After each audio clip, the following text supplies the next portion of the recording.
Hello बच्चों, आज हम हिंदी व्याकरण में सर्वनाम के विषय में अध्ययन करेंगे। इस पाठ के वीडियो के भाग एक में हमने पढ़ा था कि सर्वनाम की परिभाषा, सर्वनाम के 6 भेद होते हैं और सर्वनाम के 3 भेदों के विषय में हमने पढ़ लिया था। आज हम सर्वनाम का चौथा भेद प्रश्नवाचक सर्वनाम के विषय में पढ़ते हैं। जिन सर्वनाम शब्दों से प्रश्न पूछा जाता है वे प्रश्नवाचक सर्वनाम कहलाते हैं। यानी प्रश्नवाचक सर्वनाम प्रश्न पूछने के काम आते हैं। जैसे यहाँ उदाहरण भी दिया हुआ है, तुम मेरे लिए क्या लाए हो। अब क्या शब्द यहाँ पर प्रश्नसूचक है और यहाँ पर वाक्य के अंत में प्रश्नवाचक चिन्ह भी लगा रखा है। बाहर कौन खड़ा है, कौन शब्द यहाँ प्रश्न पूछा जा रहा है, कौन शब्द में भी प्रश्नवाचक सर्वनाम है। इसी तरह से दरवाजे के पास क्या रखा है, ये भी क्या शब्द भी प्रश्नवाचक सर्वनाम है। कविता कौन सुनाएगा, ये भी प्रश्नवाचक सर्वनाम है। आपके साथ किसे भेजा जाए, ये भी प्रश्नवाचक सर्वनाम है किसे शब्द में। दरवाज़ा कौन खटखटा रहा है, ये भी प्रश्नवाचक सर्वनाम है कौन शब्द में। आप यहाँ कब आए, ये भी प्रश्नवाचक सर्वनाम है। इसी तरह से कौन जा रहा है, कौन शब्द में प्रश्नवाचक सर्वनाम है। तुम क्या पढ़ रहे हो, क्या शब्द में भी प्रश्नवाचक सर्वनाम है। इसी तरह से तुम्हारा नाम क्या है, ये भी प्रश्नवाचक सर्वनाम है। कौन आया है या तुम्हारी माताजी कब आएगी, कब शब्द में भी प्रश्नवाचक सर्वनाम है। यानी इसमें क्या होगा, प्रश्न पूछने का बोध होगा। जिन शब्दों से हमें प्रश्न पूछने का बोध होगा वो सब प्रश्नवाचक सर्वनाम में आते हैं। सर्वनाम का 5वां भेद होता है संबंधवाचक सर्वनाम। संबंधवाचक सर्वनाम में ऐसे सर्वनाम आते हैं जो कि 2 शब्द या 2 बातों में संबंध जोड़ते हैं। यानी जो सर्वनाम शब्द 2 बातों में संबंध जोड़ते हैं उसे संबंधवाचक सर्वनाम कहते हैं। या जो सर्वनाम दूसरे उपवाक्य में आए संज्ञा या सर्वनाम से संबंध प्रकट करते हैं उसे संबंधवाचक सर्वनाम कहते हैं। या ऐसे भी हम बोल सकते हैं कि ऐसे सर्वनाम शब्द जिनका वाक्य के दूसरे सर्वनाम शब्दों से संबंध बताया जाए उन्हें संबंधवाचक सर्वनाम कहते हैं। जैसे यहाँ उदाहरण दिया हुआ है, जो मेहनत करेगा वह पास होगा। जो और वह शब्दों में संबंध बताया जा रहा है। इन दोनों शब्दों में संबंधवाचक सर्वनाम है। यानी मेहनत करने वाले व्यक्ति की बात की जा रही है कि जो मेहनत करेगा और उसी के बारे में कहा जा रहा है कि वही पास होगा, तो जो और वह में संबंधवाचक सर्वनाम है। जैसा बोओगे वैसा काटोगे, ये भी संबंधवाचक सर्वनाम है जैसा और वैसा में। क्योंकि यहाँ देखो बोने वाले की बात की जा रही है, जो व्यक्ति बोएगा वही काटेगा।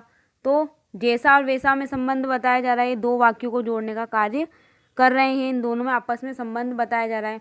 तो जैसा और वैसा शब्द में संबंधवाचक सर्वनाम है। इसी तरह से जो बोएगा सो काटेगा, यानी बोने वाले व्यक्ति की बात यहाँ की जा रही है, वही काटेगा। तो जो और सो में संबंधवाचक सर्वनाम है। जैसा करेगा वैसा भरेगा, जैसा और वैसा 2 शब्द दिए गए हैं, ये आपस में संबंध को सूचित कर रहे हैं दोनों शब्द। तो जैसा और वैसा शब्द में भी संबंधवाचक सर्वनाम है।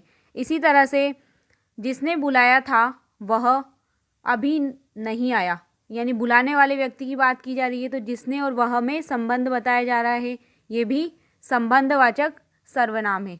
जैसा करोगे वैसा फल पाओगे, जैसा और वैसा शब्दों दोनों में संबंध बताया जा रहा है। यानी बोलने वाले व्यक्ति की बात की जा रही है, जैसा करोगे करने वाले व्यक्ति की बात की जा रही है, और वैसा ही फल उसी को मिलेगा। तो जैसा और वैसा शब्द जो है दोनों एक दूसरे में आपस में संबंध को स्थापित कर रहे हैं।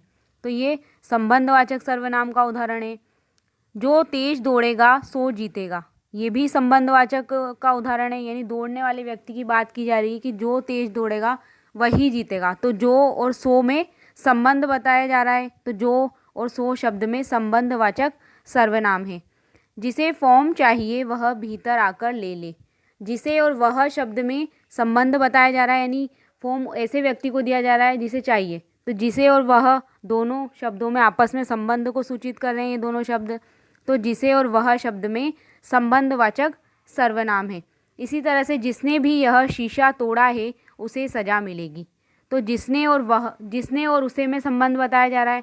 तो यहाँ शीशा तोड़ने वाले व्यक्ति की बात की जा रही है। तो जिसने और उसी व्यक्ति की सज़ा मिलने की बात की जा रही है। तो जिसने और उसे शब्द में संबंध बताया जा रहा है तो जिसने और उसे शब्द में संबंधवाचक सर्वनाम है। इसी तरह से जो करेगा सो भरेगा, यानी जैसी करनी वैसी भरनी, जो करेगा सो भरेगा, ये सब शब्द जो और सो शब्द इनमें आ रहे हैं, या जैसी वैसी जो सो इसने उसने, या फिर यह वह जिसे उसी, जिसे और उसे, इस तरह के शब्द आ रहे हैं जो कि दो शब्द आपस में मिलके संबंध को बताने का काम कर रहे हैं, तो ये संबंधवाचक वाक्य होंगे, यानी इन शब्दों में संबंधवाचक सर्वनाम होता है। अब हम सर्वनाम का छठा भेद पढ़ेंगे, निजवाचक सर्वनाम। निज का अर्थ होता है अपना या स्वयं का। जिन सर्वनाम शब्दों का प्रयोग अपने स्वयं के लिए किया जाता है वो निजवाचक सर्वनाम कहलाते हैं। या हम यूँ भी कह सकते हैं कि जो सर्वनाम अपने आप के विषय में बतलाए उन्हें निजवाचक सर्वनाम कहते हैं। जैसे यह काम मैं अपने आप कर लूँगा, यानी यहाँ अपने आप शब्द में यानी स्वयं के लिए बात की जा रही है, तो अपने आप शब्द में निजवाचक सर्वनाम है। यह चित्र यह चित्र मैंने स्वयं बनाया है। अब यहाँ स्वयं शब्द यानी खुद की बात की जा रही है, तो स्वयं शब्द में भी निजवाचक सर्वनाम है। इसी तरह से अपना काम अपने आप करो, अपना और अपने आप शब्द में वो बताया जा रहा है कि अपने बारे में, खुद के बारे में बात की जा रही है, तो ये दोनों ही निजवाचक सर्वनाम है। दोनों शब्द में निजवाचक सर्वनाम है। उसने खाना आप बनाया, यानी अपने आप बनाया, आप शब्द, तो यहाँ आप शब्द का प्रयोग स्वयं के लिए किया गया है, तो आप शब्द में भी निजवाचक सर्वनाम है। अपना सामान स्वयं संभाल कर रखो, स्वयं शब्द यानी खुद की बात की जा रही है, तो ये भी स्वयं शब्द में भी निजवाचक सर्वनाम है। यानी यहाँ जहाँ जहाँ अपने खुद के द्वारा काम करने का बोध होगा वहाँ पर निजवाचक सर्वनाम होगा। रमेश अपने आप काम करेगा, इसमें भी निजवाचक सर्वनाम है। इसी तरह से उस लड़के ने सारा काम खुद ही कर लिया, ये भी निजवाचक सर्वनाम का उदाहरण है, यानी उसने वो काम स्वयं कर लिया। मैं आज गृह कार्य खुद करूँगा, खुद शब्द में स्वयं का बोध हो रहा है, यानी खुद करने का बोध हो रहा है, तो ये भी निजवाचक सर्वनाम है। इस प्रकार हमने सर्वनाम के विषय में पूरा पढ़ लिया है। धन्यवाद।